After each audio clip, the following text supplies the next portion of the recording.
Unlimited barbecues போனாலே ஸ்டார்டரில் நம்ம எல்லாருக்கும் ரொம்ப பிடிச்சது இந்த ஹனி சிக்கன் விங்ஸ் தான். அதை வீட்டில் எப்படி டேஸ்டியாக செய்யுதுன்னு பார்க்கலாமா? முதல்ல இதுக்கு ஒரு 10 பீஸ் சிக்கன் விங்ஸை வாஷ் பண்ணி எடுத்துக்கோங்க. இது கூட 2 table spoon soya sauce, 2 table spoon pepper, 1 table spoon உப்பு, ஒரு முட்டை சேர்த்து நல்லா மிக்ஸ் பண்ணி எடுத்துக்கோங்க.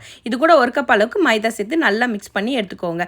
இப்போ தனியாக ஒரு பிளேட்டில் 1 கப் அளவுக்கு மைதா, 1/2 ஸ்பூன் உப்பு, 1/2 ஸ்பூன் சில்லி பவுடர் ஆட் பண்ணி மிக்ஸ் பண்ணி எடுத்துக்கோங்க.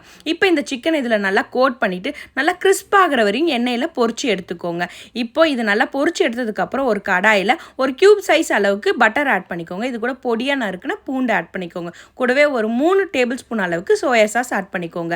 இப்போ 1 table spoon chilli powder, 1/2 table spoon உப்பு, 2 டேபிள் ஸ்பூன் அளவுக்கு ஹனி ஆட் பண்ணிக்கோங்க.